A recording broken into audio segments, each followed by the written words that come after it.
con un poco de eco, dice. Bueno, veamos. Ya, adelante, estoy grabando. Bien, bueno, vamos a empezar entonces con este encuentro en el que vamos a tocar la metafísica de Santo Tomás de Aquino. Para poder entender la metafísica de Santo Tomás de Aquino, nosotros tenemos que hacer un recorrido, ver cómo es que va llegando la metafísica a Santo Tomás. Para eso, nosotros nos vamos a valer, ¿no es cierto?, de cómo es que ha ido procediendo la metafísica. ¿Bien? ¿Qué es la metafísica? La metafísica es la episteme ten aitian kai archai, es decir, es el estudio de las causas y los principios. Así la define Aristóteles ya en el libro Alfa de la metafísica, y así va a quedar la metafísica como el estudio de los fundamentos, de los principios. Claro, Aristóteles dice, lo primero en el orden del conocimiento es lo último en el orden del ser. Nosotros nos topamos primero con el efecto y por el efecto llegamos a la causa. Entonces, lo primero en el orden del conocimiento es el efecto, pero es lo último en el orden del ser. Lo primero en el orden del ser es la causa, pero es lo último en el orden del conocimiento, porque nosotros a posteriori llegamos a la causa por el efecto. Es decir, llegamos al fenómeno, al fundamento por el fenómeno, llegamos al ser por el ente. Y Heidegger, en su libro llamado Sein und Zeit, Ser y Tiempo, él se va a preguntar por el ser. Él va a decir, nosotros necesitamos volver a hacer la pregunta por el ser, porque la pregunta por el ser, dice Heidegger, ha caído en el olvido. Ha caído en el olvido. Y ya en estos tiempos, dice Heidegger, en el parágrafo 1 de Sein und Zeit, de Ser y Tiempo, él dice, se nota un progreso volver a preguntarse por la metafísica. Y es la pregunta por el ser, aquella pregunta que ha tenido en vilo el meditar de Platón y en Aristóteles, pero no para quedar más como una pregunta expresa de una investigación no efectiva.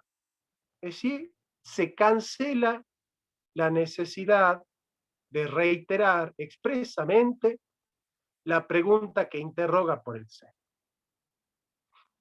Se la da como una vía de acceso al ser, pero ya como no se sabe lo que es el ser, porque es el concepto más universal y por lo tanto el menos comprensivo de todos, de suyo se cancela la necesidad de hacer la pregunta por el ser.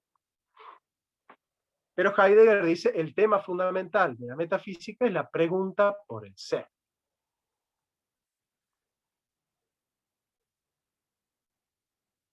Nosotros vamos a tratar de categorizar, vamos a tratar de esquematizar cuáles han sido los distintos modos o procesos o estadios a través de los cuales los filósofos han tratado de descubrir los arjai, los fundamentos, los principios, la estructura de la realidad y el porqué de la realidad. Han habido etapas, ¿no? Y esas etapas, los clásicos le han llamado las navegaciones del espíritu humano. Es decir, el espíritu humano va navegando aguas adentro y hay quienes se han quedado en la superficie. Han hecho, digamos, la primera navegación. Se han quedado en la orilla. Hay quienes han ido y han hecho la segunda navegación, es decir, han entrado un poquito más profundo en el tema del ser.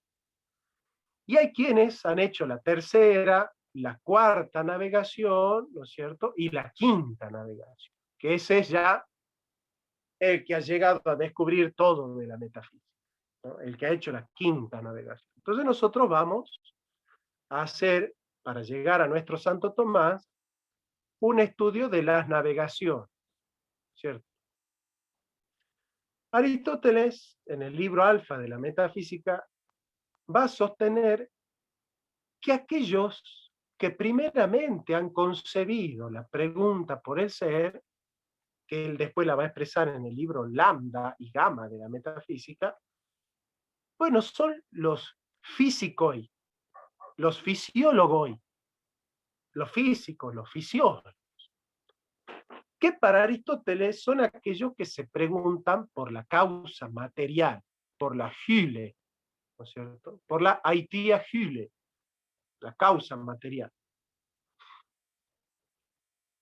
Claro, ciertamente el análisis de Aristóteles no es fiel a la estructura mental, al horizonte mental de los primeros filósofos turcos de la Magna Grecia, los filósofos como Tales de Mileto, Anaximandro, Anaxímenes, porque claramente ellos, si bien están hablando de la tierra, el aire, el fuego, como Anaxímenes, o las cuatro rixomas, las cuatro raíces, como Empédocles, ellos no se están preguntando de qué está hecha la realidad, sino más bien los presocráticos, los ontólogos, porque Heidegger no les llama los presocráticos, el helenocentrismo ese de ponerlo a Sócrates siempre como el puntapié de la filosofía. Estos ontólogos que se preguntan por el ser, evidentemente han tomado lo primero en el orden del conocer para explicar lo primero en el orden del ser. Es decir, no han comprendido que lo primero en el orden del conocimiento es lo último en el orden del ser. No han entendido el procedimiento dialéctico que describe Aristóteles. No han entendido. Entonces, claramente, ellos querían explicar el fundamento de la realidad y para explicarlo, bueno, tomaban un elemento de la realidad, que era como el que daba la explicación del conjunto, de la totalidad, del holon, del cataholon, del todo. Claramente ese procedimiento en lógica se llama la falacia pars pro toto, es decir, la falacia que toma la parte por el todo. Toma la parte por el todo. Entonces, Tales de Mileto dice, bueno, aquello que unifica la diversidad, aquello que cohesiona la diversidad de cosas que nosotros encontramos, en el fondo es lo aquoi, listo aquoi, lo húmedo, ¿cierto? Así como Empédocles va a decir, son los cuatro rixomas, las cuatro raíces, de ahí va a salir un poco el análisis de Deleuze. Anaxímenes va a decir, no, así como lo que cohesiona el cuerpo humano es el alma, lo que cohesiona el universo es el alma cósmica, ¿no? El alma cósmica, el panpsiquismo. Ahora, fíjense ustedes que ellos para acceder al ser toman un ente, como el alma, la tierra, el aire, el fuego, el agua, y tratan de hipostasiar, tratan de sustancializar como fundamento un cierto fenómeno de la naturaleza. Fenómenos como, ¿cierto?, el agua, el aire, el fuego. Todos esos son fenómenos de la naturaleza, ¿cierto? Bueno, lo que van a hacer los presocráticos, los ontólogos, es colocar a ese ente, a ese fenómeno, como fundamento de toda la realidad. Bueno, a partir de ahí, evidentemente nosotros vamos a estar en ese problema, ¿cierto? En ese problema de no saber si en realidad ese es un fenómeno o es el fundamento, si es un ente o es el ser, ¿cierto? No se puede distinguir.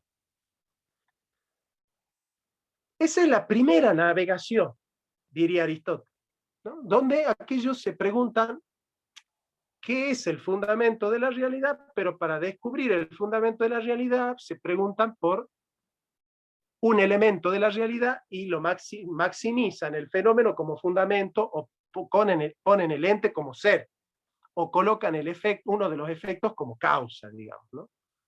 Cometen ese error procedimental, digamos así, que en vez de acceder al fundamento, magnifican un fenómeno, que en vez de acceder al ser, magnifican un ente, digamos. Esa es la primera navegación del espíritu humano, digamos, ¿no? Pero claramente, ¿cuál es la estructura de los ontólogos, de los primeros filósofos llamados comúnmente los presocráticos? La estructura es la siguiente. Nosotros tenemos el, el ser, el ser, ese ser da lugar, ¿no es cierto?, al ente en cuanto ente, que es el que hace brotar, y el ente en cuanto ente da lugar al ente ilemórfico, a las cosas que son, a las cosas que existen, digamos. Entonces, ¿qué es el ser? El ser es fío para los ontólogos, los arjai, el arjé, los arjai, el fundamento, es el fío, el ser. Este ser, fío, de ahí viene el pretérito perfecto del verbo ser, ese, en el castellano, que es un latín tardío, bajo medieval, distorsionado, el verbo ser se conjuga en el pretérito imperfecto al modo del fui. El fui. Nosotros tenemos soy, eres, es, somos, soy, son. ¿No? Sum es, sumus est y sunt. Y pasamos al fui, fuimos, fuiste y fueron, ¿no es cierto? Pasamos al fui. ¿De dónde sacamos nosotros la raíz del fui? La sacamos del fío, esa es la raíz fío, fiomática, digamos. Entonces, fío es el ser. Hay que llegar al fío, al ser. Pero ¿cómo llegamos al fío? A través de la physis, de aquello que brota y permanece. De aquello que brota y permanece, ¿no es cierto? Y aquello que brota, ¿sí?, que es la physis, brota y permanece porque hay algo que la hace brotar. Algo la hace brotar a la naturaleza, a la physis. Y la physis, aquello que brota y permanece, se fenomeniza, ¿no es cierto?, en esas caracterizaciones que nosotros llamamos los taonta physei, las cosas físicas. Entonces yo acá tengo una piedra, la piedra es taonta physei. Bueno, la taonta physei es un fenómeno de la physis, de aquello que brota y permanece. Ahora, ¿por qué brota y permanece? Porque hay algo que la hace brotar, que es el fío. El objetivo de los ontólogos es llegar al fío, pero se quedan en los taonta physei, maximizan un taonta physei y lo colocan como si fuese el fío, ¿no? Colocan un ente como si fuese el ser. Por eso Heidegger dice, la diferencia ontológica es la diferencia entre ser y ente, propia de la metafísica, pero que la metafísica olvida. Entonces es lo que Heidegger va a llamar la ontoteología, ¿sí? Ahora, vamos a la segunda navegación. Aquellos que han escarbado un poquito más en la búsqueda de los arjai, de los principios, del fundamento. Dice Aristóteles, bueno, ahí vamos a encontrar a Anaximandro. Anaximandro es el que va a descubrir, que va a teorizar Anaxágoras, Anaximandro con el tema de del apeirón, del indefinido, ¿cierto? De lo indefinido. Hay algo que es indefinido, y eso que es indefinido define a todas las definiciones, digamos. Hay algo que no tiene determinaciones, ¿no es cierto?, que es aoristo, que es indeterminado, y que es apeirón, que es infinito, y que le da finitud y determinaciones a las cosas, ¿no?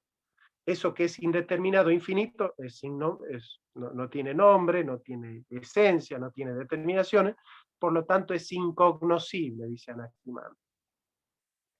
Y Anaxágoras va a hablar del nous. Hay un entendimiento que hizo pasar la materia de potencia a acto.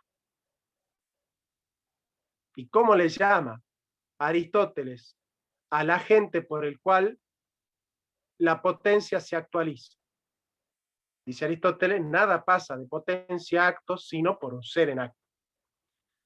Ese ser en acto es la causa eficiente.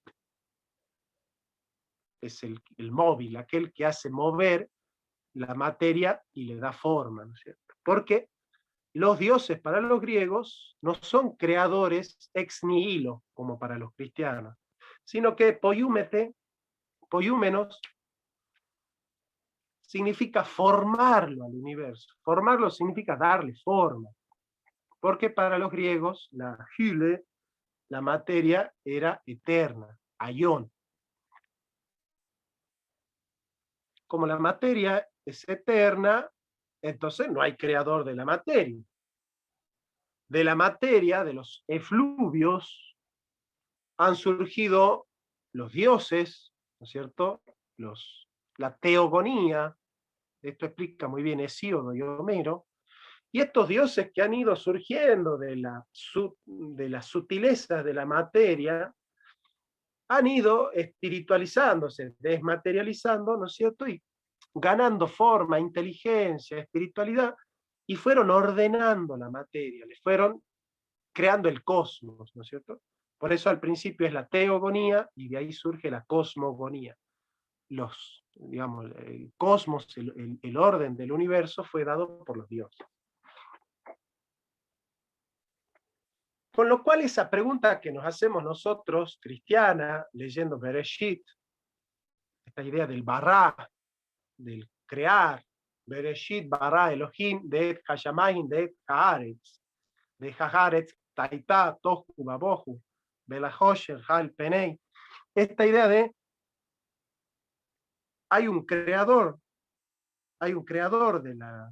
de toda la realidad, digamos, ¿no?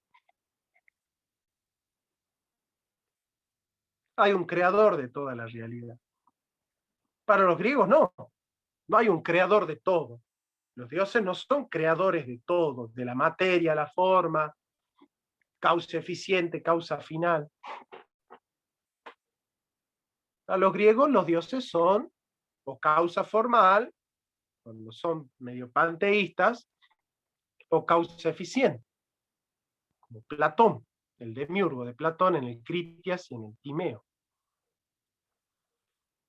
Entonces la causa eficiente se pregunta, ¿quién hizo pasar la materia de potencia a acto?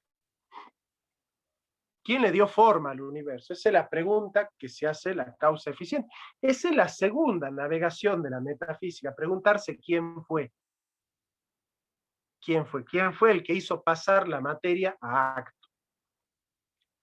La pregunta más originaria es quién ha creado todo, no quién ha hecho pasar la materia en potencia a acto, quién actualizó la materia, porque eso nos deja inconclusa la pregunta pero ¿quién creó la materia?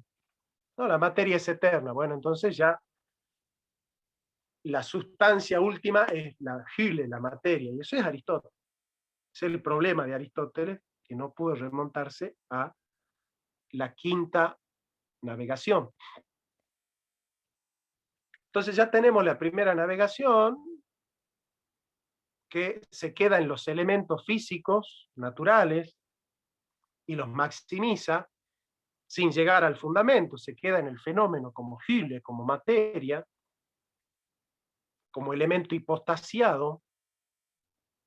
Después tenemos aquellos que se preguntan por quién ha dado orden a la realidad. Bueno, el nous, el entendimiento. Anaxágoras. Y después viene la tercera navegación. Esa tercera navegación es la de Platón. Cuando Platón dice en el Fedón, lo hace hablar a Sócrates a punto de morir, dice, bien pronto yo descubrí, dice Sócrates, que había un filósofo como Anaxágoras, que trataba de explicar que el fundamento de todo el orden de la naturaleza es una inteligencia, un entendimiento, un nous. Me resultó muy interesante, dice Sócrates, me resultó muy interesante. Dije, por fin encuentro algo que vale la pena leer. Yo me voy a dedicar a estudiar este tipo de causas, dice Sócrates, en el Fedón de Platón. Pero bien pronto está puesto a dar la explicación, Anaxágoras comienza a acudir a éteres, gases y nubes, como los otros anteriores. Como diciendo, no puede aplicar a toda la realidad la causalidad eficiente, no puede explicar. Entonces viene Platón y se pregunta por la estructura de toda la realidad. ¿Cuál es el ontos on? Lo realmente real. Y va a decir Platón, bueno, lo realmente real es el eidos, la idea. Con lo cual, Platón se está preguntando por la causa formal. ¿Qué es la realidad? Para Platón, la pregunta metafísica fundamental es, ¿qué es la realidad? Bueno, esta no es la pregunta metafísica más importante, es cierto. ¿De qué está hecha la realidad? ¿Cuál es la materia más sustancial de todas? Es una pregunta metafísica importante. ¿Quién hizo pasar, quién le dio movimiento al universo? Es una pregunta importante. ¿Cuál es la estructura formal de todo el universo? Son preguntas importantes. Pero sin embargo, la pregunta fundamental, dice Aristóteles, no es por la causa material, como en la primera navegación, ni la causa eficiente, como Anaximandro y Anaxágoras en la segunda navegación, y tampoco la causa formal, como la que va a buscar y a plantear, ¿no es cierto?, Platón. Sino que hay otra causa que le da el sentido al ser, que le da direccionalidad, que es, bueno, pero en el fondo, ¿para qué? ¿Para qué la materia tiene esta forma a partir de la gente? ¿Por qué la gente, la causa eficiente, le ha dado a la materia, causa material, esta forma, causa formal? Como el agente le ha dado, ¿no es cierto?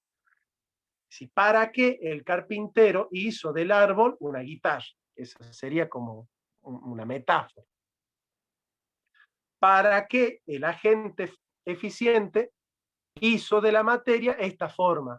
¿Para qué los dioses o el dios le ha dado a la materia esta organización formal que describe Platón? ¿Para qué? Y ahí descubre Aristóteles la causa más metafísica, que es la causa final.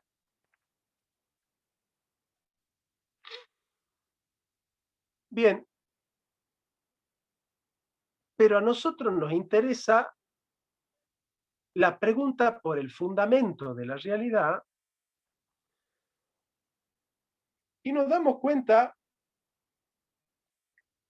que los griegos, por el horizonte mental que tienen pagano,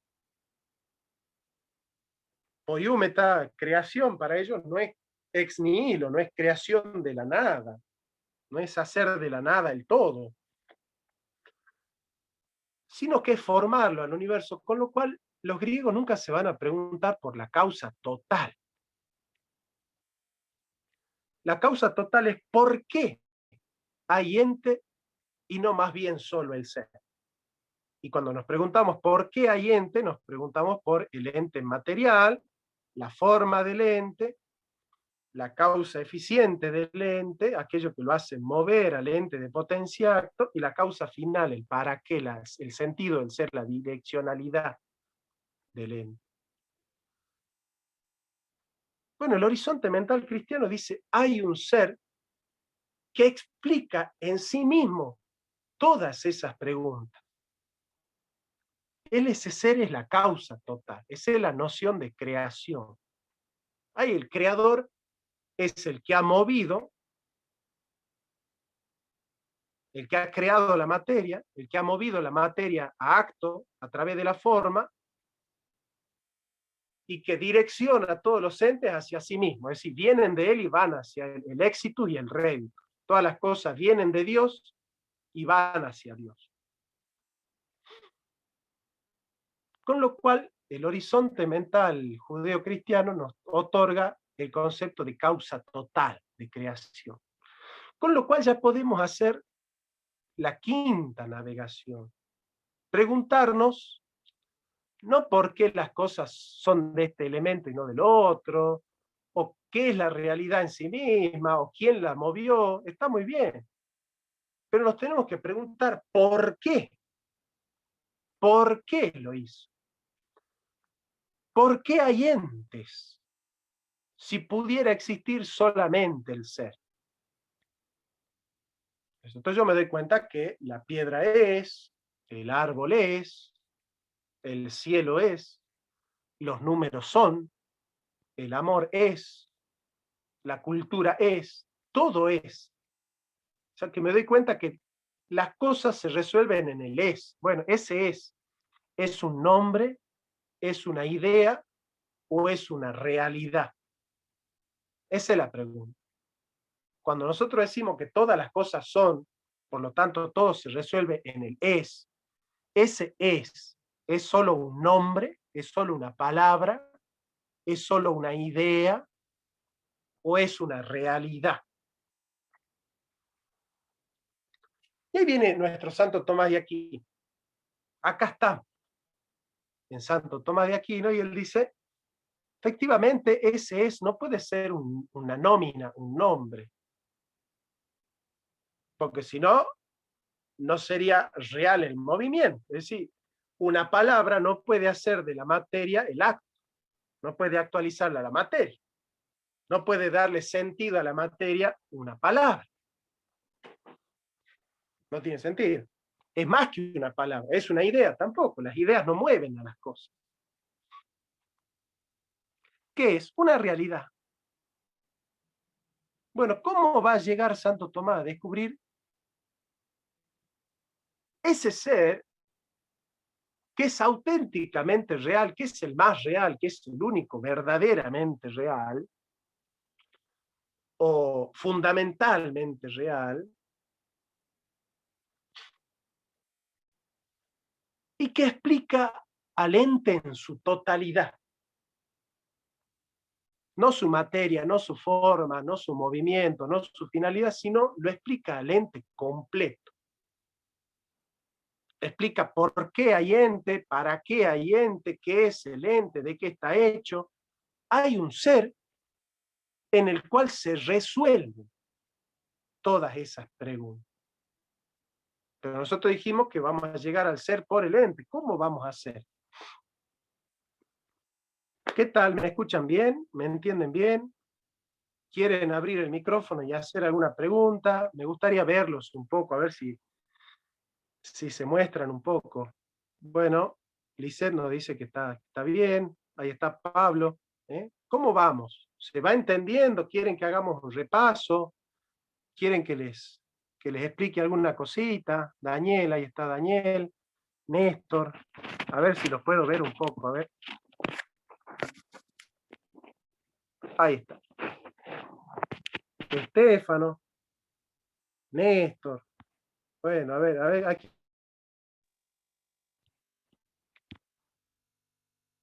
No, mi micrófono no está silenciado, ahí me decía la máquina. Su micrófono está. Ahí está Sandoval, ahí está Sandra. Mirá, hace mucho que no la veía Sandra. Qué bueno verte, Sandra. Sí, la verdad, hola, igualmente, un gusto.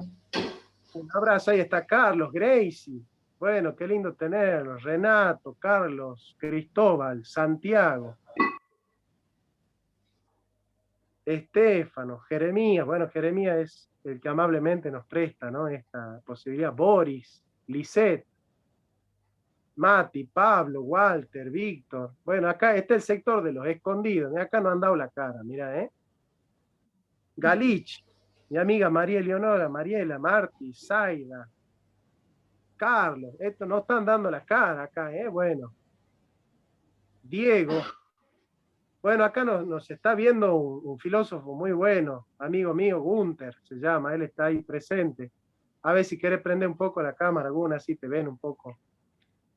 Paulina, Hugo, Carlos, bueno, ahí está la Rebe, ahí está Ricardo Poviersin, ¿eh? Un amigo también, un gran filósofo, uno de los mejores filósofos de la Argentina, que se dedica muy bien a los temas de la ecología, de la ecosofía, de la filosofía de la naturaleza. Es uno de los grandes exponentes de ese tipo de filosofía que ha cultivado Arne Naes, ¿no? Así que, bien, ahí está María Eleonora Galich. Bueno, Jeremías, Pablo, ahí está Estefano. Bueno, sigamos. Yo quería preguntarles simplemente si tienen alguna pregunta para que nosotros podamos continuar con la quinta navegación. Es decir, ya es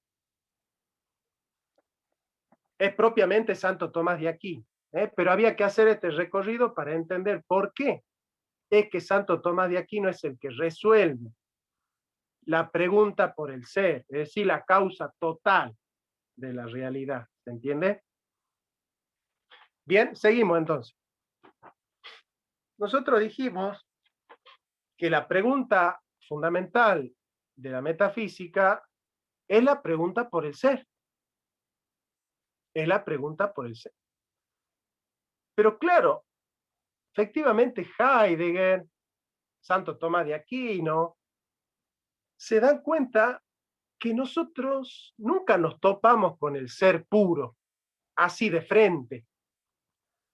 Como diríamos en la cancha, no nos cruzamos con el ser de pechito.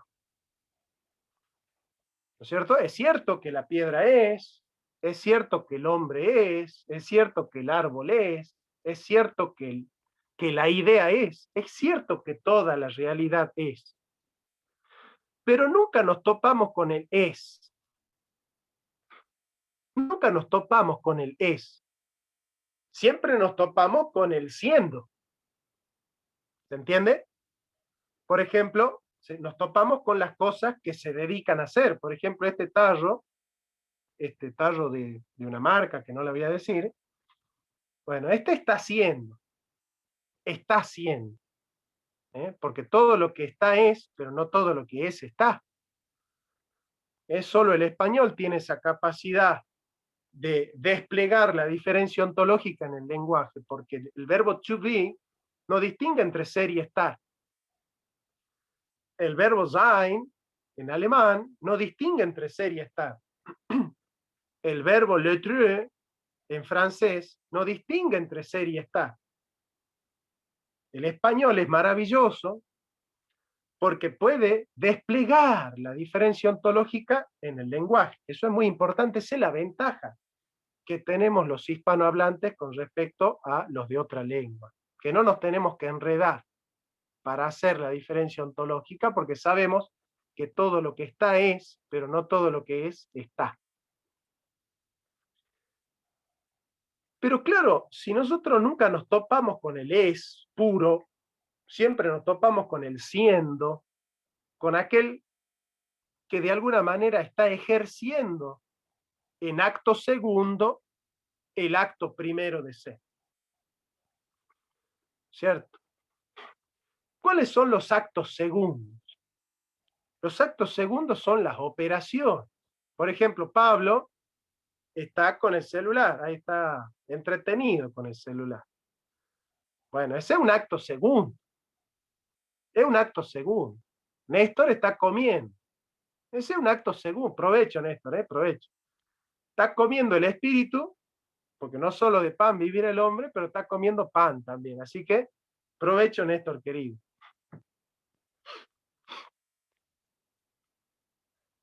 Claro, el hecho de estar siendo no es el acto primero.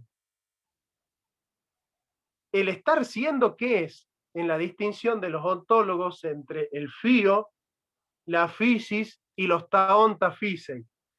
¿Qué es el estar siendo? ¿Es taonta physei? ¿Es physis o es el fío? Por ejemplo, ¿qué es el estar siendo? El estar caminando, el estar comiendo, el estar hablando. ¿Son actos de qué? ¿Del ser o del ente? El estar aquí y ahora haciendo esto, esto o aquello. ¿Son actos del ente o del ser? El estar haciendo esto o aquello. ¿Alguien quiere responder? ¿Alguien quiere escribir? No, ¿cómo hace acto del ser? Son actos del ente, claro, son actos del ente. Es el ente el que habla, el que llora, el que canta, el que mira, el que escribe, el que habla, el que corre, ¿cierto? Y es el ente el que está haciendo. El ser no está haciendo, el ser es, el ente está haciendo. Bien, ahora, si el ente está haciendo, el ente está haciendo, nosotros nos topamos con las operaciones del ente, el ente como un acto segundo, ¿no es cierto? Acá hay una realidad que se está dedicando a ser en acto en el tiempo y en el espacio. Claro, yo explico el ente como acto segundo, pero yo tengo que llegar al fío, al acto primero. Ahora, ¿cómo puedo llegar al acto primero? A través del acto segundo. Ahí está. A través del acto segundo llego al acto primero. A través del fenómeno voy al fundamento. A través del ente voy al ser. A partir del efecto voy a la causa. Esa es la metafísica realista, es metafísica posterior, es decir, parte de la realidad. Y en la realidad descubre los indicios del fundamento de la realidad. En el efecto descubre las semillas de la causa. En el ente descubre al que participa al ente. Entonces, claramente, yo tengo que ir partiendo del acto segundo, es decir, de las operaciones segundas, para encontrar el acto puro, que es el acto primero. ¿Sí? Yo nunca me topo con el acto puro de ser. ¿Se entiende? Yo me topo con él siendo mesa, siendo silla, siendo perro, siendo agua, siendo número 8. Nunca me topo con el puro ser. Bueno, ¿cómo vamos a llegar al ser? A partir de un ente, eso lo dice Heidegger, el ente privilegiado, el que tiene la preeminencia óntica, ontológica y óntico-ontológica, que para Heidegger es el Dasein. Para Santo Tomás es el ente común, el ente común. Y vamos a ver lo que nos dice nuestro Aquinate, el doctor Angelicus, con respecto a cuál es el punto de partida sobre el cual nosotros hemos de descubrir al acto puro, al acto primero, al fundamento, a los arjai, a la aicía, a la proteaicía, a la causa primera, a la proteaicía, digamos.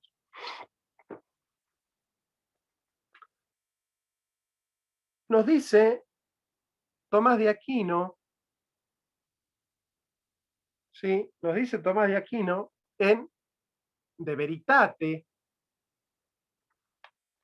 en el De Veritate, ya les voy a decir bien el número del Veritate. Veritate, cuestión 1, artículo 1, respuesta 100 al 114. Y para entender esto que desarrolla Santo Tomás acá, van a confrontar Metafísica, libro 3, 8, sección 998, B22. Va a desarrollar así Santo Tomás, dice: Iliut autem quod primo intellectus concipit quosi notissimum, et in quod conceptiones omnes resolvis, est ens, ut Avicenna dicit un principie sue metafisicae. Aquello que, primeramente, el intelecto concibe, capta, concibe, como evidente, es decir, evidente significa está dado al videre, vidente significa que está dado al videre, a la vista, es algo que con lo cual el ojo se puede topar. Aquello que primeramente el intelecto concibe como evidente y en lo cual, ese es in quod, ¿cierto? In quod, porque el texto crítico no dice in quo, el texto crítico dice in quod, en lo cual, no dentro de lo cual, como es el in quo, que es la tradición aviceniana moderna. El texto no dice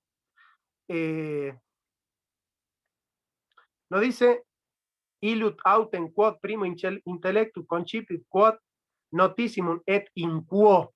Dice et in quod, y en lo cual todas las concepciones resuelve, es el ente, como dice Avicena en el principio de su metafísica. Es decir, lo primero que nosotros captamos de la realidad es que las cosas son. Es que las cosas son. Por eso yo defino existencia como realidad autónoma inteligible. Es una realidad que está dada,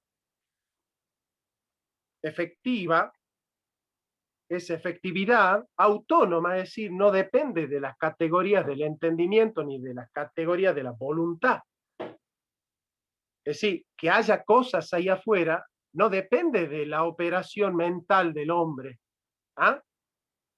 Que hayan cosas afuera del hombre no depende de una operación mental del hombre.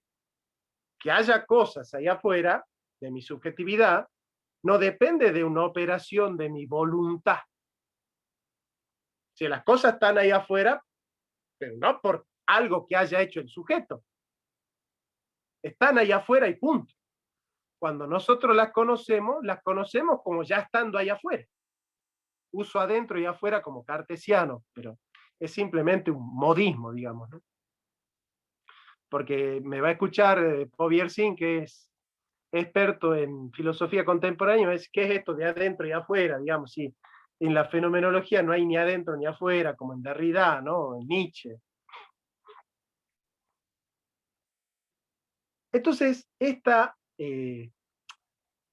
realidad, esta efectividad autónoma e inteligible, porque puede ser conocida,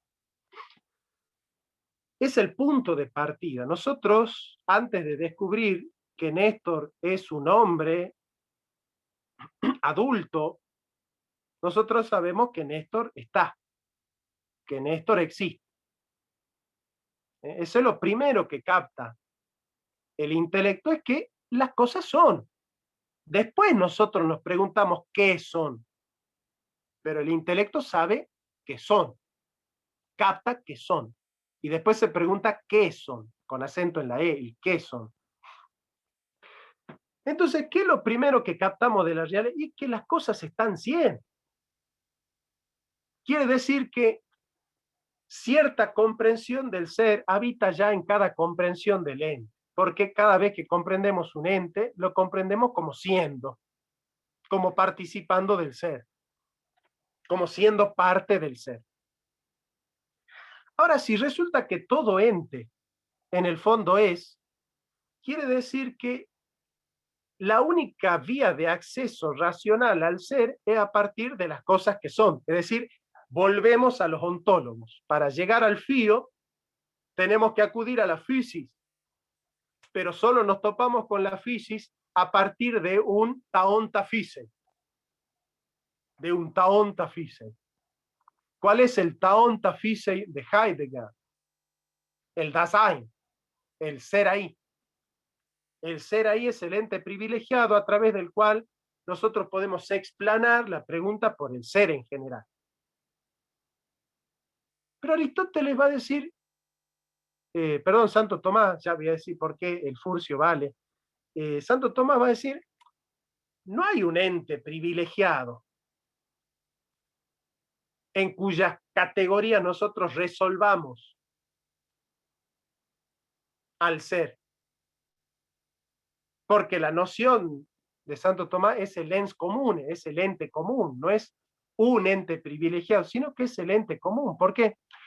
Porque aquello en lo que nosotros somos, lo somos en comunidad con las piedras, con las plantas, con los animales y con los ángeles. Es decir, no hay un modo de estar propio del hombre con respecto a la piedra. El hombre está como la piedra. Lo que cambia en el hombre no es el estar, sino la esencia. Aquello que hace que el hombre no sea piedra no es su modo de estar, sino su esencia, dice Santo Tomás. En cambio, para Heidegger, lo que diferencia al Dasein de los entes intramundanos es que los entes intramundanos simplemente están. Son Wirklichkeit, son realidades dadas. Son realidades dadas, son esencias efectivas, Wirklich, ¿no es cierto? Realidades dadas. Son realidades dadas, digamos. Pero no son propiamente una existencia. El único que verdaderamente existe es el Dasein, digamos, ¿no? Entonces, aquello que le da diversidad a las cosas no es la esencia, de la cual Heidegger no quiere saber nada, sino el modo de ser. Y ahí está preso de Duns Scoto, de Tomás de Erfurt, ¿no es cierto? Que busca en la univocidad del ser una comprensión de ser con distintos modos. Digamos. Es esa única comprensión del ser con distintos modos es la que hace la explicación de por qué una realidad es eso y no otra cosa. Santo Tomás no necesita acudir al acto, al modo del acto para explicar la diversidad, porque él entiende que la diversidad está dada en la esencia, no en el modo del acto. Es decir, aquello que hace que Pablo sea hombre y no piedra, no es su modo de ser, sino su esencia, la forma sustancial. ¿Ve? La forma sustancial. Esto es importante entender, porque ese es el error de Heidegger. Es importante entender que está pecando por el tema de la univocidad del ser. Porque ya decía Aristóteles, el ser no es unívoco, es análogo. Se dice de muchas maneras, pero siempre según la usía primera, la proteusía. Bien, cuando nosotros entonces queremos caracterizar al ser, tenemos que acudir al ente y explanar en el ente las propiedades del ser. Descubrir en el ente aquello que vamos nosotros a descubrir por el ser. Y el método de Santo Tomás de Aquino es el de el Dionisio Areopagita, el método de la supereminencia dialéctica. ¿Cuál es el método de la supereminencia dialéctica? El método de afirmación, negación y supereminencia. Por ejemplo, yo descubro que la piedra es, que el árbol es, que el perro es, que el hombre es, y que el ángel es. Bien, entonces yo descubro que hay una perfección en todos los entes, que es el acto segundo de ser. Ahora, yo me doy cuenta que esa perfección está en Dios, pero no al modo de la piedra, pero no al modo del árbol, pero no al modo del perro, pero no al modo del hombre, pero no al modo de el ángel, sino de un supermodo. Y ya escucho a alguien decir, bueno, pero que no era que no ibas a hablar de los modos de ser, que no era que no ibas a acudir a la univocidad. Claro, pero esta es analogía, ya vamos a ver por qué es analogía. Esto lo explica muy bien Zanotti, Gabriel Zanotti, en Hermenéutica de la Suma contra los Gentiles, capítulo 8. Nosotros descubrimos una perfección en el ente y vamos al ser, predicando en el ser por la vía de la remoción en la supereminencia. Nosotros decimos, el ente es bueno, pero Dios también es bueno, pero no como el ente, sino que es súper bueno. Es súper bueno, es eminentemente bueno. Sé la vía de la remoción. ¿Por qué de la remoción? Porque nosotros al contenido bueno lo descubrimos en el ente, no en el ser. Y lo predicamos del ser, pero de una manera impropia, porque le estamos poniendo al ser el nombre que encontramos en el ente. Esa analogía de atribución intrínseca, que para la modernidad es analogía de atribución extrínseca a merced de Tomás de Dio Cayetano, comentador, el comentador de Santo Tomás de Aquino. Son avicenianos.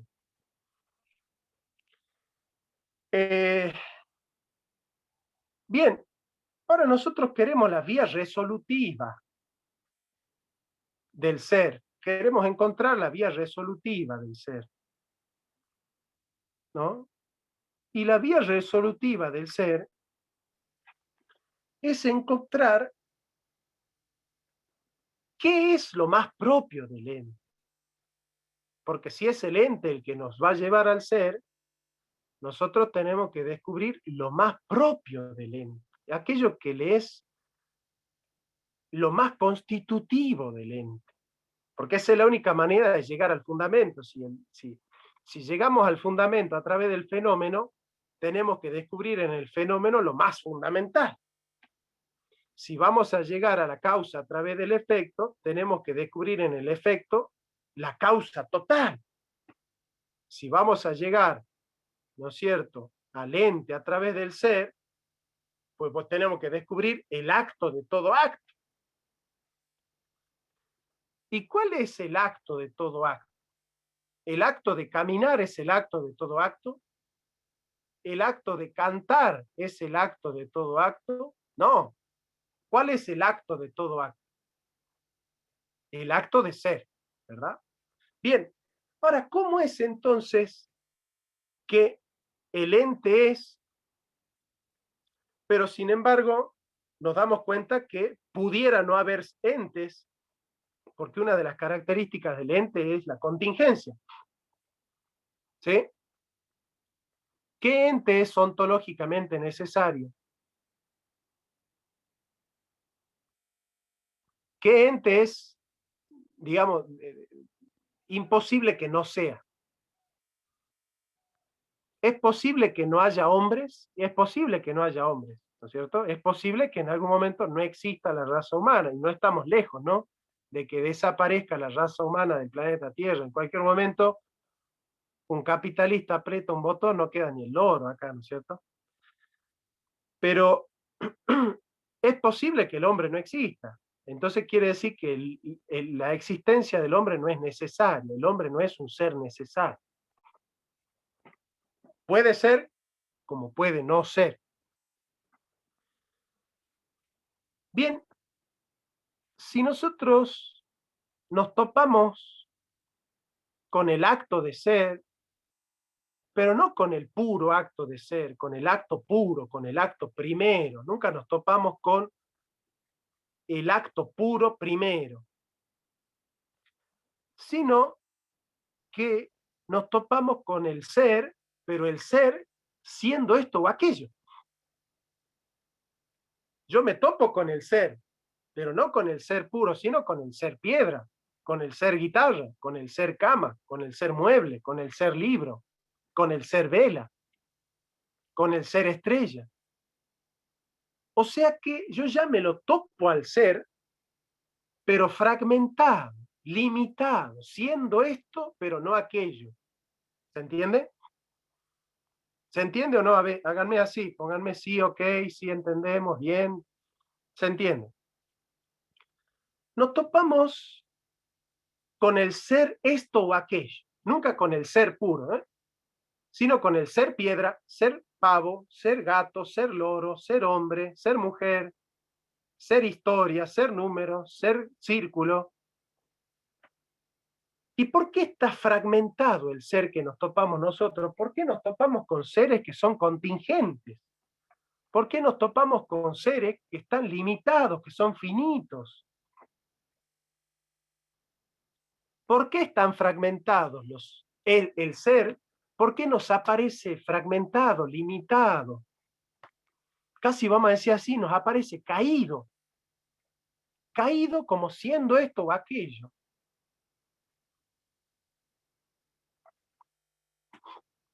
Nos aparece limitado, fragmentado, dice Santo Tomás de Aquino, in linea essendi.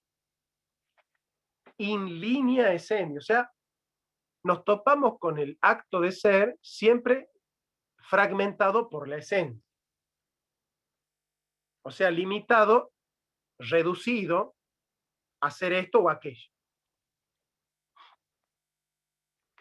Claro, y ese es el problema de los ontólogos. Los ontólogos no se daban cuenta que el agua es agua y no fuego, el fuego es fuego y no tierra, la tierra es tierra y no aire, el aire es aire y no agua. Entonces, ¿qué decía uno? No, es aire, no es el agua, no es lo húmedo, no. Lo húmedo es lo húmedo y no lo seco es lo seco y no lo húmedo. Estaban violando el principio de no contradicción y el principio de identidad. Está diciendo, no, pero lo seco en el fondo es húmedo. Decía Tales, para explicar los arjai. No, la materia en el fondo es espíritu. Decía Anaxímenes, para explicar el pam psiqui. No, dice Santo Tomás de Aquino, no, el gato es gato y no loro, el loro es loro y no piedra, la piedra es piedra y no ganso. Ahora, ¿por qué yo me topo con el ser fragmentado por la esencia? Y porque son entes, y los entes son contingentes. Ahora, ¿qué es lo más propio de cada ente? ¿Qué es aquello que constituye al ente como ente? ¿Qué diría Platón? La forma. ¿Por qué? Y bueno, porque antes de existir en la materia, los entes eran auténticamente entes como formas puras. Entonces, lo más constitutivo del ente para Platón es la forma.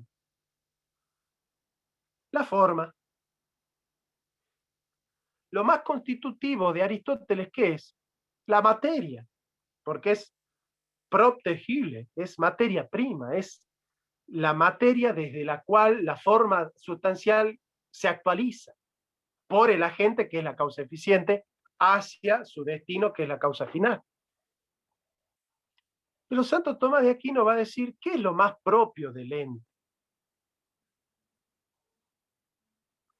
¿Qué es aquello sin lo cual la esencia no tendría sentido?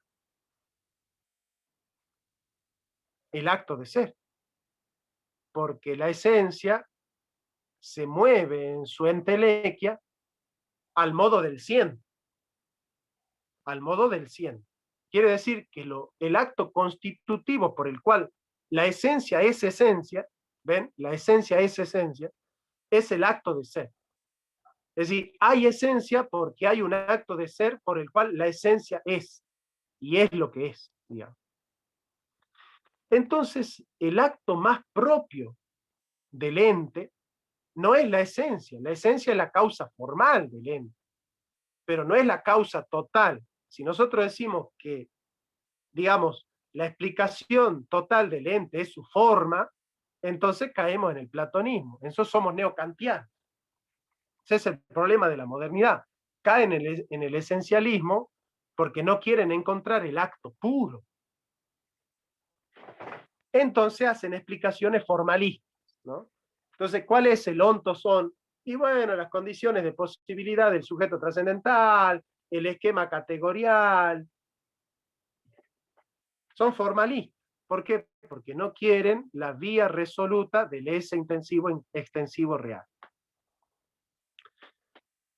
¿Por qué nosotros llegamos al S, E? ¿Por qué llegamos al S a partir del N? Por la vía posterior, por la vía resolutiva en línea SN. ¿No es cierto? El noema originario, el semantema fundamental, es ente. Pero ¿cuál es el acto más constitutivo del ente? El acto de ser. La esencia con respecto al ser es potencia. Entonces, cuando nosotros queremos descubrir el acto puro, lo hacemos al modo del ente, al modo del ente. ¿Y cuál es el acto más propio del ente? El acto de ser. Ahora, ¿por qué este ser es extensivo? Porque no hay ninguna realidad que no participe del acto de ser. Ustedes pueden nombrarme algo que me digan, esto no es. ¿Alguien puede escribir algo que diga, esto no es? Hagan el intento. Yo les regalo un libro. Le regalo un libro a aquel que escriba una palabra y diga, Jonathan, esto no es.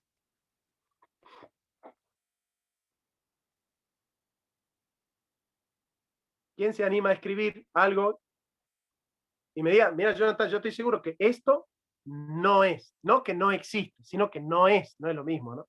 Porque existencia es efectividad autónoma, inteligible.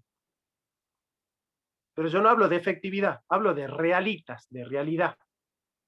Algo que no sea real. Ahí escribió Paulina el no ser. ¿Pero qué es eso que escribió Paulina ahí? Cuando ella escribió, ¿qué escribió?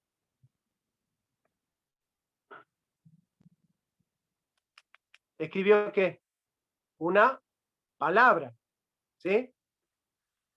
Y esa palabra, ¿por qué la escribió? Porque en su mente tuvo una ¿qué? Una idea. La idea del no ser. Ahora, ¿cómo ha llegado a la idea del no ser, Paulina? Por la negación del ente. Porque el noema originario no es la nada. Ese es el error de Heidegger. El noema originario es ente. Lo primero que conoce el intelecto y en lo cual se resuelven todas las nociones es ente y no la nada. Entonces la nada es una noción segunda que surge por el noema que tenemos nosotros acá, que es el ente. O sea, yo entiendo ente, lo niego al ente y me surge la nada como la negación del ente. Pero no es que la nada exista, existe el ente. Y la nada es el acto inteligible por el cual nosotros judicativamente negamos el ente. Pablo, te escucho. Profe, gracias por la palabra. Me pareció muy interesante cuando decías, y que creo que es lo que venimos arrastrando, que es que como nosotros somos y somos entes, le atribuimos a todos los demás entes y al ser las características que nosotros podemos reconocer que son las nuestras, pero quizás equivocadamente el ser no tenga esas características, o en realidad pienso que las tiene y las supera. En el ser es donde van a estar todas las nuestras y todas las que nosotros ni siquiera conocemos, pero les asignamos solo las que podemos ver, que son las que conocemos nosotros. Entonces, bueno, obviamente la nada es todo lo que podemos imaginar y después en una segunda operación lo intentamos quitar, pero bueno, no se puede quitar porque ya lo pusimos ahí, ¿no? Perfecto. Gracias, profe. Perfecto. Pero en el fondo la nada, ¿qué es? Una idea. ¿En qué consiste esa idea? En la negación judicativa del noema originario, que es el ente. Ahora, ¿cuál es el problema del nihilismo? El problema del nihilismo es que coloca la nada como fundamento. Es más, que quita el fundamento al ente y coloca en su lugar a la nada misma, el Abgrund. Ese es otro tema, ¿no? No puede ser nunca la nada fundamento. La pregunta metafísica no es por qué el ser y no la nada. La pregunta metafísica es por qué el ente y no más bien solo el ser. ¿Han entendido eso?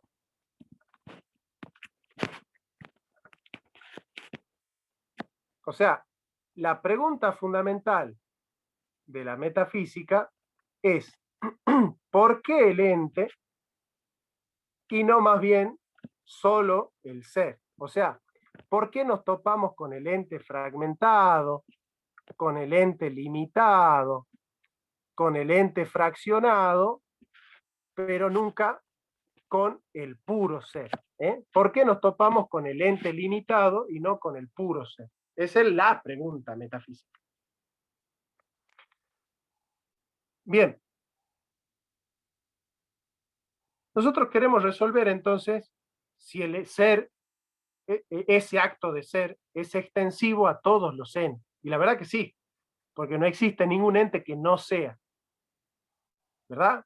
Sería una contradicción decir hay un ente que no es, porque la palabra ente significa el que se dedica a ser, ¿no? Es como decir, hay algo que se dedica a ser, pero que en realidad en su dedicarse a ser no es.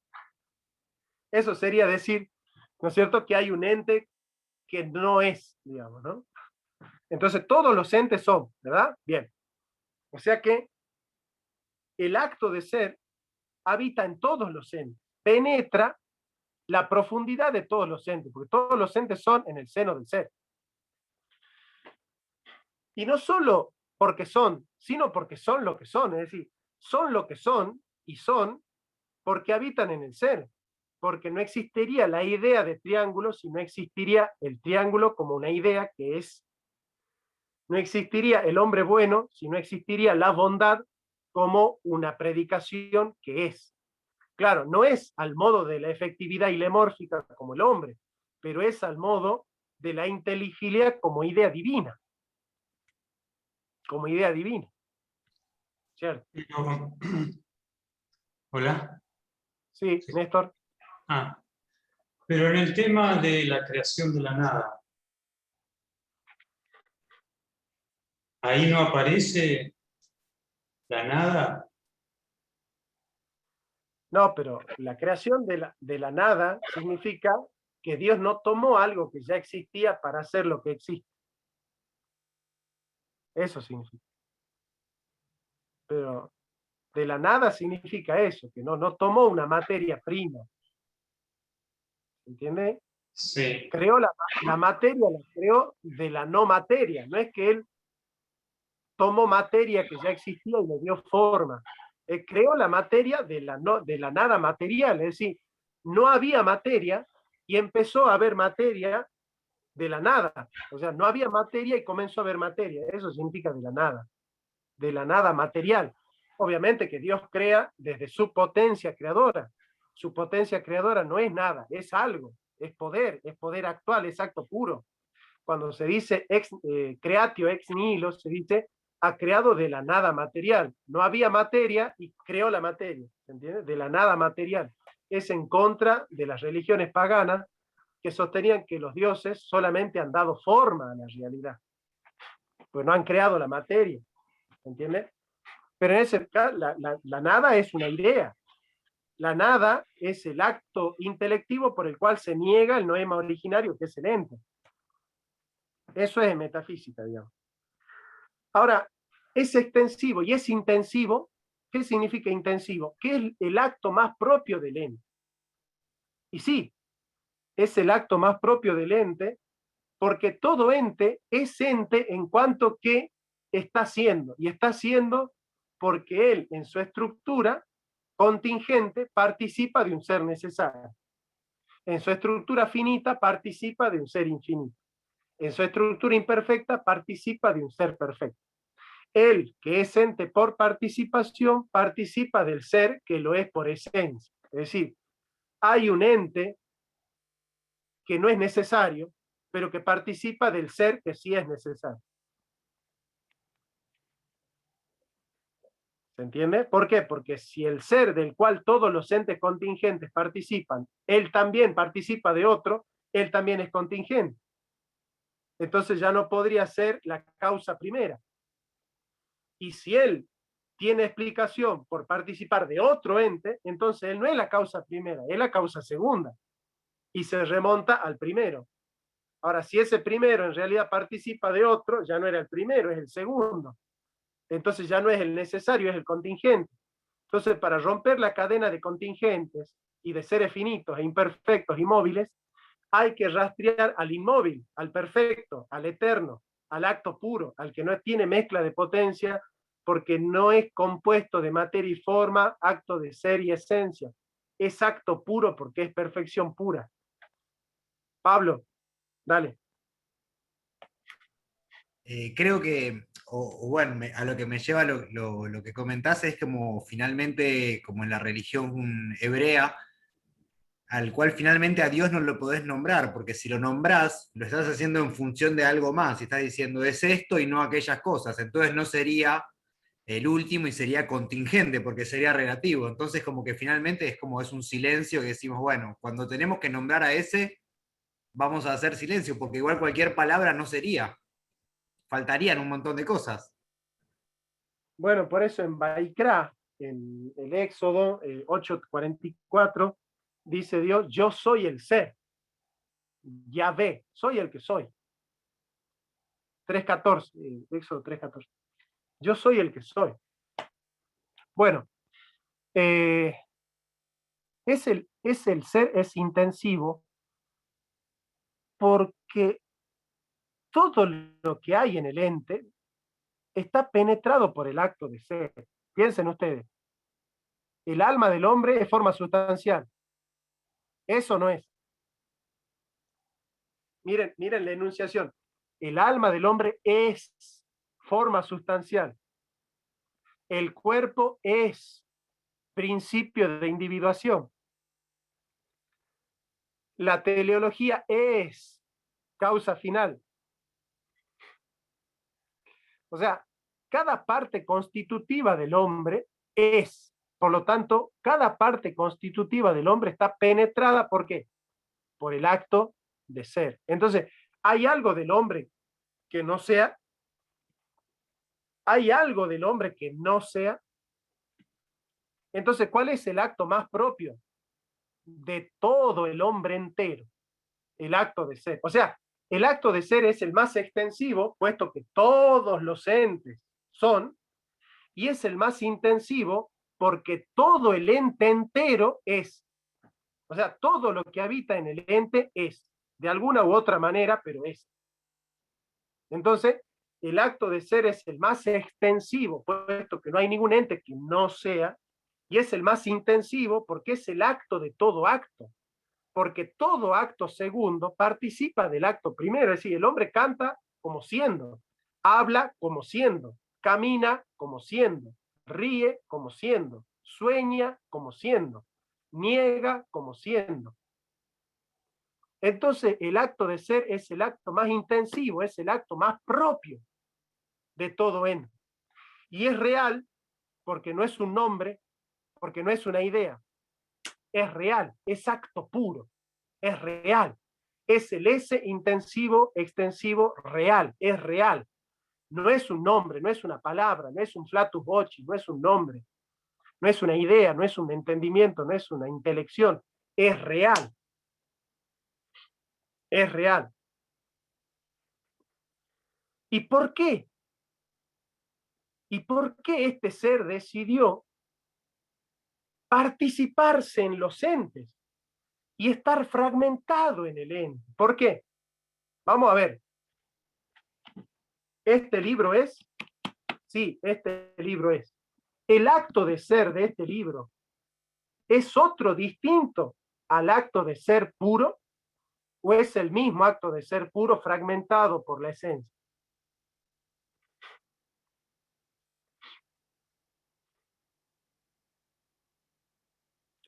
Acto primero y acto segundo son distinciones formales. Porque el acto más propio de este libro,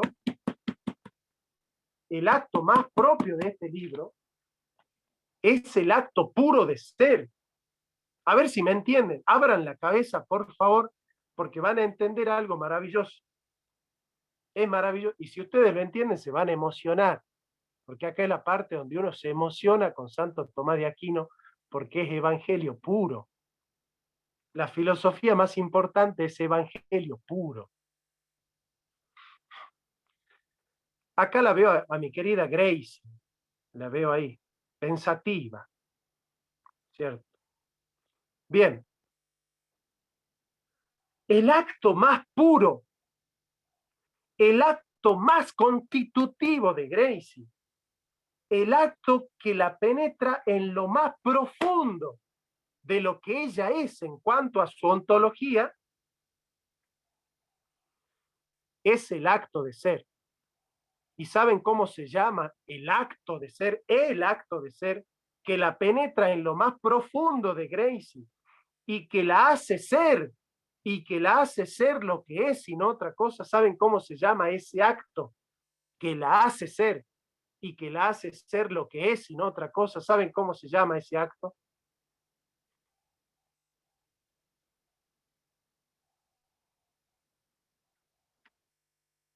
¿Cómo se llama? Lo más propio de Gracie, aquello que es más propio de Gracie, aquello que si nosotros tuvimos que hacer una inspección arqueológica y ontológica y le sacamos todas las impurezas y todos los accidentes y todas las contingencias y todas las imperfecciones y todas las finitudes, ¿saben cómo se llama? Lo más propio de Gracie, lo más constitutivo, lo más intensivo, aquello que la penetra en todo lo que es. ¿Saben cómo se llama ese acto? Se llama ser, pero se llama Dios. Dios. Lo más propio de Gracie es Dios. Es Dios. Lo más propio de Gracie no es Gracie. Lo más propio, aquello que la hace ser y que la hace ser lo que es Dios.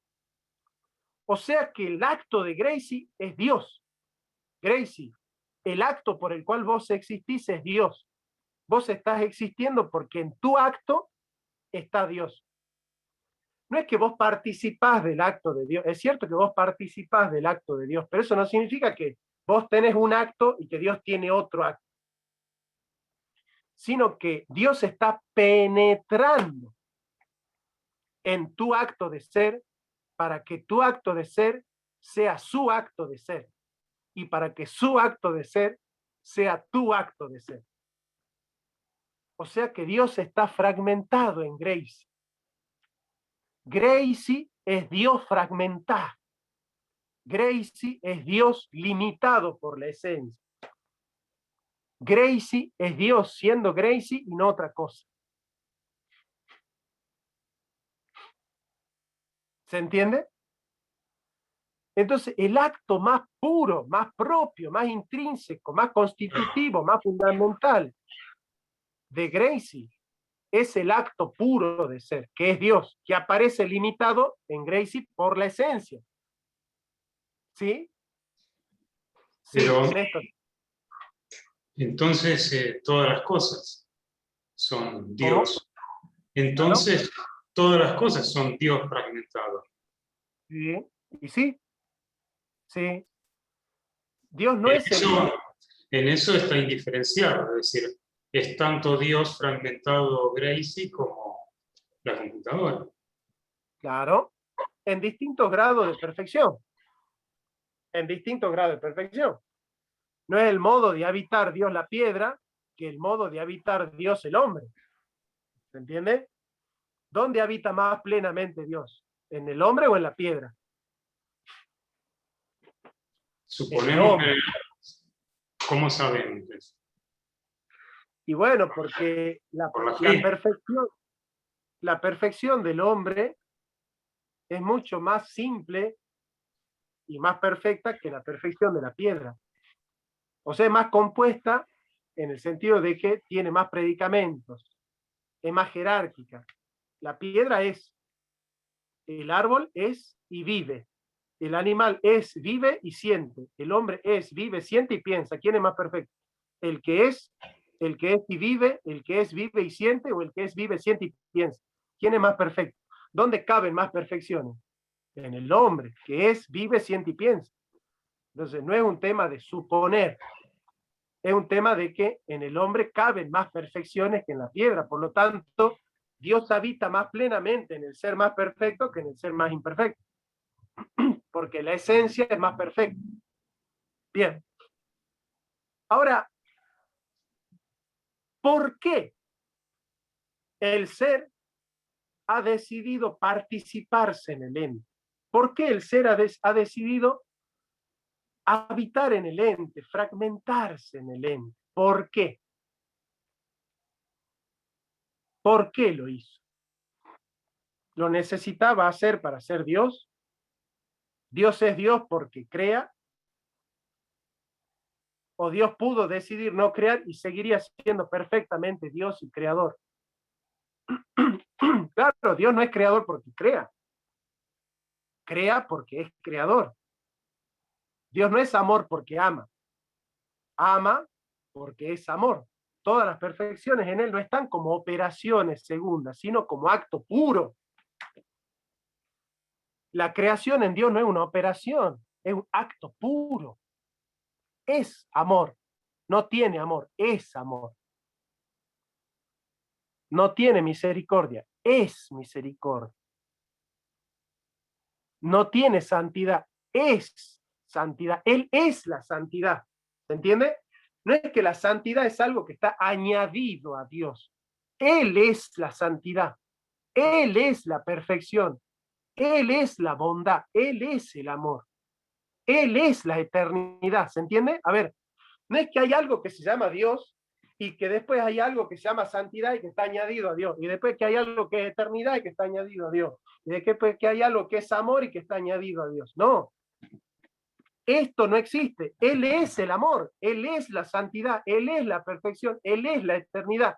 La eternidad es lo que es Él, no lo que Él tiene. Él es eso. ¿Se entiende? Bien.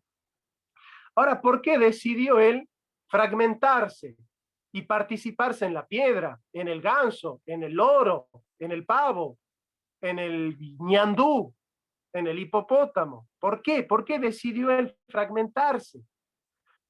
¿Por qué lo hizo? ¿Para completarse como creador? Absurdo. ¿Para qué? ¿Para qué? Para conseguir un bien mejor. ¿Qué? ¿Dios necesitaba un bien mejor? ¿Hay un bien mejor que ese acto puro?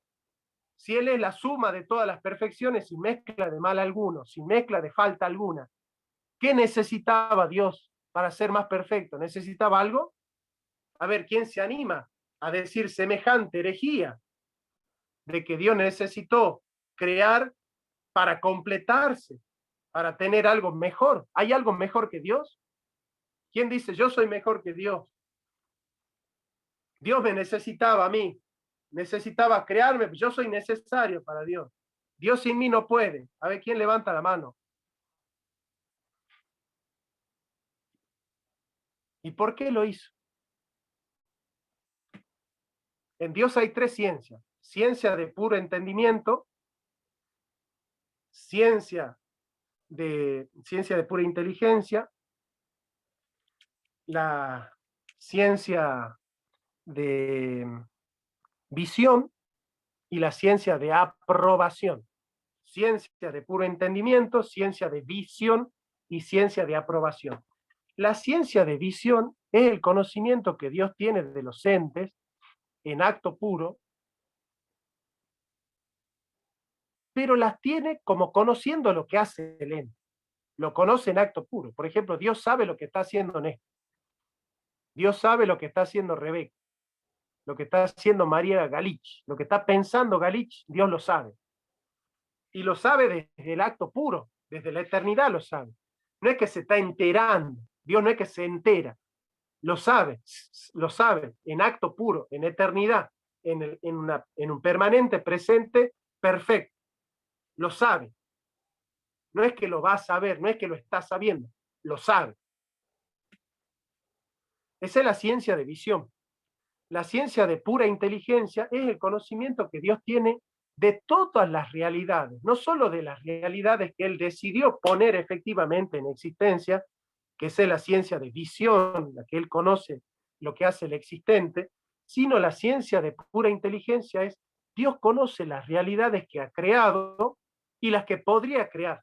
Yo les pregunto, ¿Dios podría crear más cosas de las que ha creado o agotó su potencia creadora en los entes que ha creado? Podría crear más cosas de las que ha creado. ¿Y por qué decidió crear solo estas? Y no las que podría crear. ¿Se entiende? ¿Se entiende el problema? Reitero el problema. Dios podría crear otras cosas que no ha creado. Dios podría crear otros entes que no ha creado. Dios podría participarse en otros actos segundos, pero no lo hace. Dios podría tener más humanos en el mundo. Podría ser un planeta más grande y tener más humanos si quisiera. Pero no. Decidió participarse en los que estamos. Ahora, ¿por qué estamos los que estamos y no más? ¿Por qué? ¿Por qué no quiso crear más? ¿Por qué no quiso participarse en más entes? Si Él puede. Porque puede, ¿o no? Puede. ¿Por qué no quiere? No es que no puede, no quiere. ¿Por qué no quiere? ¿Por qué? Él conoce su potencia creadora y conoce a los entes que Él podría llegar a crear, pero que decide no crear. Él podría crear entes que los conoce con la ciencia de pura inteligencia, los conoce porque conoce su potencia creadora, Él conoce en perfección todos los entes que Él podría crear, pero no los crea. Él conoce a los entes en los que Él se podría participar, pero no se participa. ¿Y por qué con nosotros sí?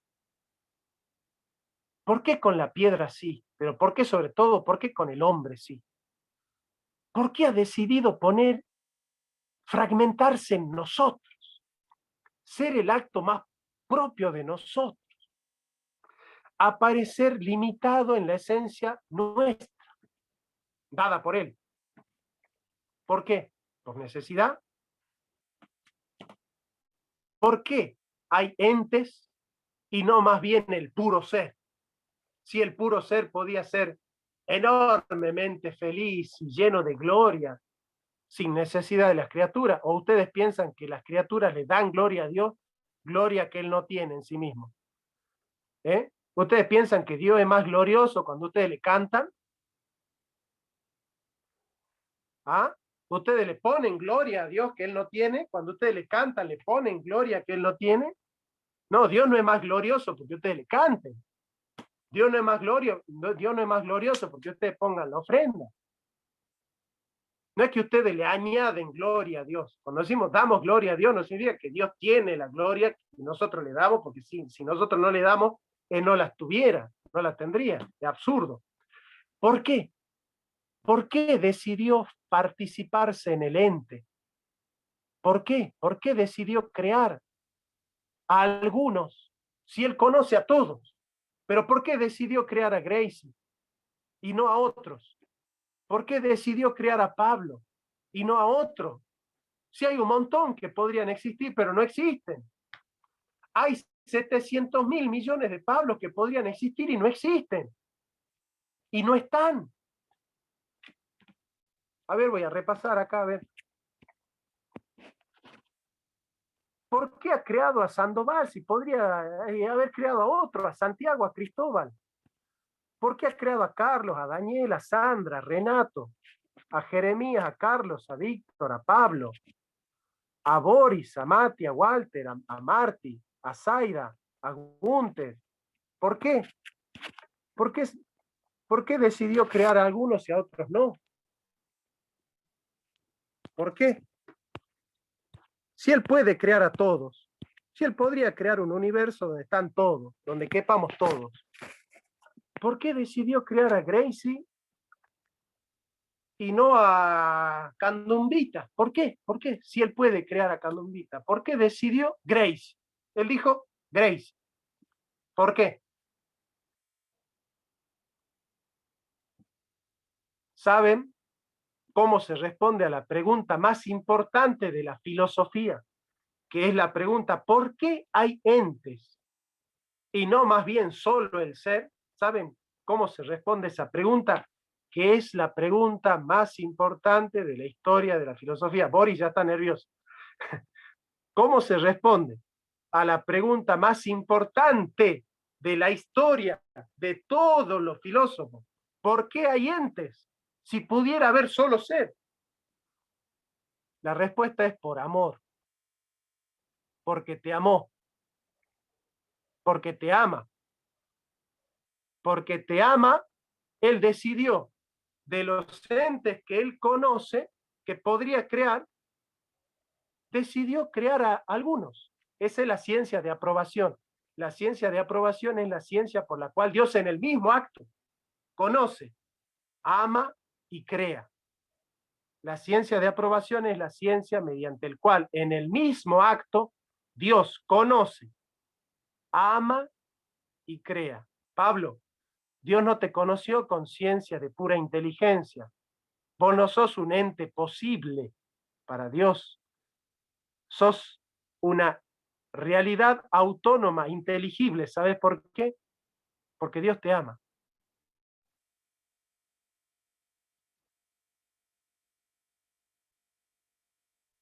No te conoció con ciencia de pura inteligencia, te conoció con ciencia de aprobación. Pablo Peirone, en el momento en el que Dios te pensó, en ese mismo momento Dios te amó. Y porque te amó, te creó en el mismo acto. Te creó porque te amó y te amó porque te conoció. Y te conoció con ciencia de aprobación. Y en el mismo acto que te conoció, te amó. Y porque te amó, te creó. Entonces, ¿por qué hay Pablo? Y no más bien solo Dios. Porque lo amó. ¿Por qué hay Néstor? Y no más bien solo Dios. Porque lo amó. ¿Por qué hay Gunther? Y no solo Dios. Porque lo amó. Porque te amó. Nadie, el amor es el fundamento de la participación metafísica. No hay fuera del amor explicación más fundamental. La explicación más fundamental de la metafísica es el amor. Es el amor. De las virtudes teologales, el amor es el más importante. ¿Por qué? La fe, la esperanza y el amor. ¿Cuándo desaparece la fe? ¿Qué es certeza de lo que se espera? ¿Cuándo desaparece la fe? Cuando llega el esperado. ¿Cuándo desaparece la esperanza? Que es la capacidad de esperar al esperado. Cuando llega el esperado. Cuando llega el esperado, ya no hay esperanza. Cuando llega el esperado, ya no hay fe, porque la fe es certeza de lo que se espera. Cuando llega el esperado, ya no hay fe, hay conocimiento. Cuando llega el esperado, no hay esperanza, hay presencia. Ahora, ¿qué es lo que nunca va a desaparecer? El amor. Porque el amor es el fundamento de la participación metafísica. Existen entes porque el ser los amó. Hay entes, y no más bien el puro ser, porque el ser en el mismo acto en el que conoció al ente, lo amó, y porque lo amó, lo creó. Bueno, eso es todo.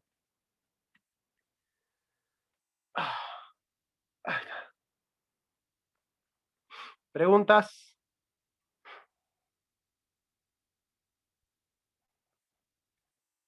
¿Ninguna pregunta? ¿Algún tomate para tirar, algo?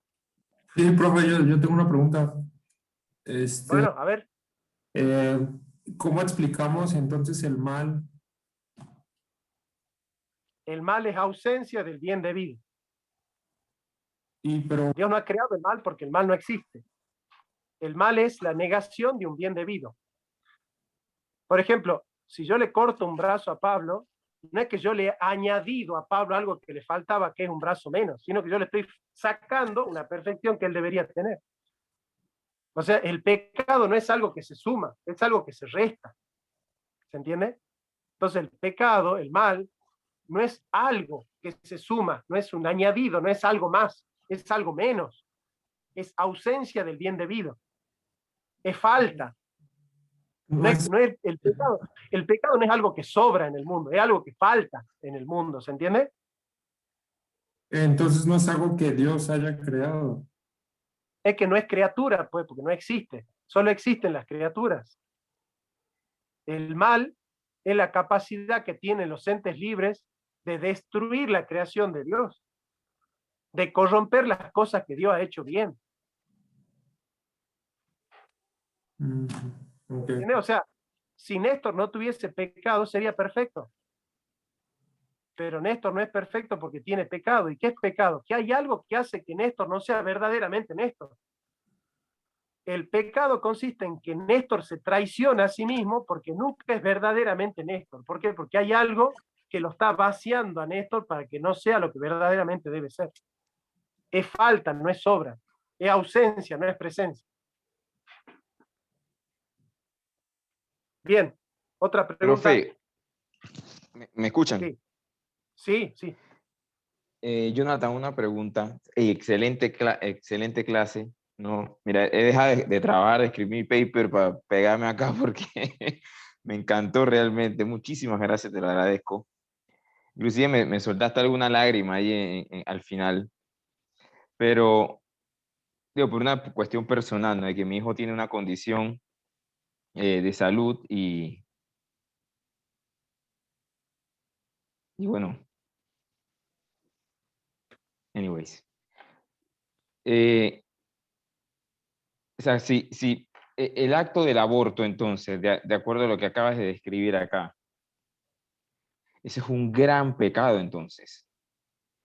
Porque si Dios nos creó, amó y conoce, al momento, en el mismo acto, como describiste, en la ciencia de aprobación, en el mismo acto, nos creó, amó y conoce. Si la madre o el padre o el Estado, el que sea, por un acto puro de voluntad, ¿verdad? Porque somos seres libres también, mata a ese ser. Eso es un gran acto en contra de nosotros mismos y en contra de Dios. El peor acto de todos, porque le estás negando al ente disfrutar del amor de Dios. Exacto. Terrible. Le estás privando al hombre de ser amado por Dios, de seguir siendo amado por Dios, porque el feto que tiene la mujer ya es amado por Dios. Y lo que hace la mujer que lo aborta es decirle a ese niño, ya no vas a ser más amado por Dios. Yo no te amo y yo no quiero que Dios te ame. Y Dios lo va a seguir amando, porque el amor de Dios no necesita de la materia, Excelente. pero es el peor de los pecados, porque es negarle al ente la posibilidad de ser amado por Dios en este mundo. Es decirle al Terrible. niño, Dios en este mundo no te va a amar, te va a amar en otro mundo, pero en este no. Yo te voy a prohibir que Dios te ame en este mundo. Eso es metafísicamente así, el aborto es eso, es impedir que el ente libre sea amado libremente por Dios en este mundo. Eso es el aborto. Miren la definición de aborto que estamos dando. Sí. Nadie ha Sí. definido así el aborto nunca. Y Gracias, es la Jonathan. definición de aborto, ¿no? Es la definición metafísica de aborto es esta. Sí, Pablo. Profe, hablando sobre esto que trajo el compañero, sobre el mal y bueno, en este caso el crimen del aborto, finalmente, siendo consecuente con lo que decíamos antes de que todos los entes somos en Dios o en el ser, y de que del ser de Dios, de que fue, es y será toda la vez, como que toda esta temporalidad o eternidad. Entonces, inclusive la persona que aborta o todos los males que son también en Dios, ya estamos, y creo que de ahí viene el perdón, ¿no? Como que siempre estamos perdonados, porque finalmente Dios tenía ya previsto y conocido por nosotros que íbamos a cometer todos los errores que vamos a cometer a lo largo de nuestra vida, y bueno, por ese lado. Ahí está entrando en un tema polémico en Santo Tomás de Aquino, porque, como dijiste, todos los males son en Dios, y está bien. Porque no podrían Porque yo estar no por podría, fuera. a ver, déjame, Perdón. yo no podría practicar el mal si no existiera. Y yo existo por el amor de Dios. O sea, ¿qué es pecar? Vamos a definir pecado de una manera que nunca se definió también. Pecado es usar el acto de ser de Dios para realizar otro acto que no es el de Dios. Miren ustedes lo que es el pecado. Porque yo para matar, ¿qué tengo que hacer? Existir. Y mi existencia es el acto en el que yo participo. ¿De qué acto? Del acto de Dios. O sea que para yo realizar el acto segundo de matar, participo del acto primero que es Dios. Entonces, ¿qué es el pecado?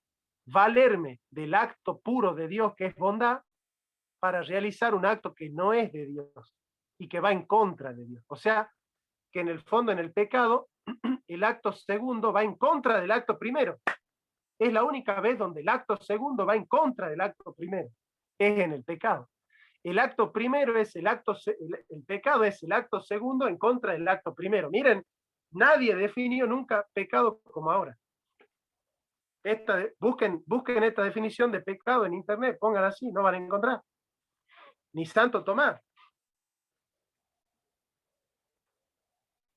Estamos yendo más lejos. Es así. Es decir, ¿cómo puede ser que yo, montado en el acto de Dios, realice un acto que va en contra de Dios? Y con esa libertad parecería que nosotros estamos creando algo que Dios no ha creado, porque estamos poniendo en el mundo algo que en el mundo no había, que es el pecado. Pero claro, el tema es que no lo ponemos, que lo que hacemos es sacar. O sea, Dios ha hecho las cosas bien y nosotros vamos y las rompemos y las desordenamos y las destruimos. ¿Se entiende? Pecado es destruir lo que Dios ha hecho bien. Pero para hacerlo nos valemos del acto de Dios. Nos valemos del acto de ser de Dios, porque lo hacemos como siendo en Dios. Nosotros matamos estando en Dios. Robamos estando en Dios. Claro. La libertad es la capacidad de gestionar algo por cuenta de nosotros. La libertad es la operación más divina que tenemos nosotros. Porque amando, participamos del amor de Dios. ¿Por qué amo?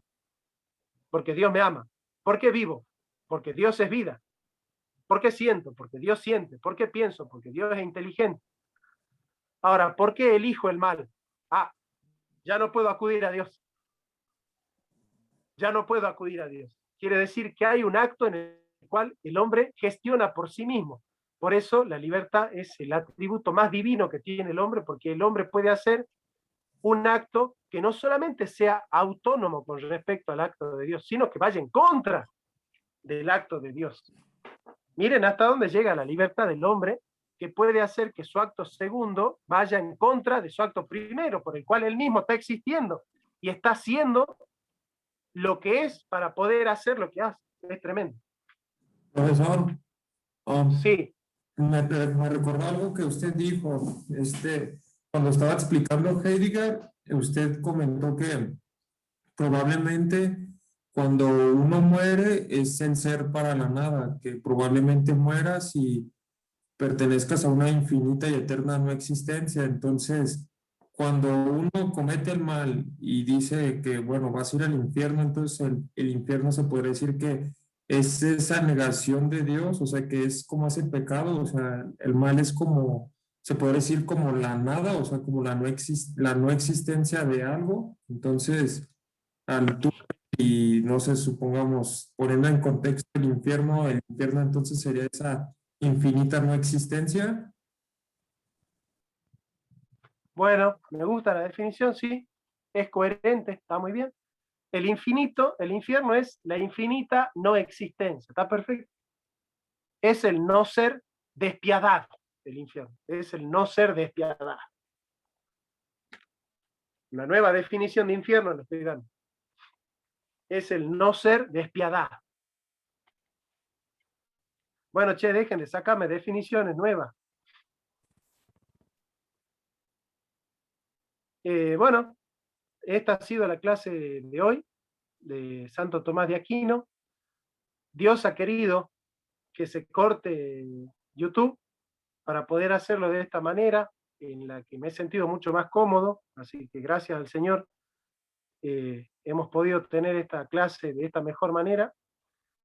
Así que bueno, les agradezco a todos, los invito a suscribirse al canal de YouTube, al oficial y al otro, y vamos a subir esta clase a YouTube, a los dos canales, y vamos a seguir difundiendo, porque esta es la verdad, que nadie los confunda. No, pero después vino Deleuze y dijo otra cosa. No hace falta decir nada más, porque el que ha entendido esto, ha entendido todo de la metafísica.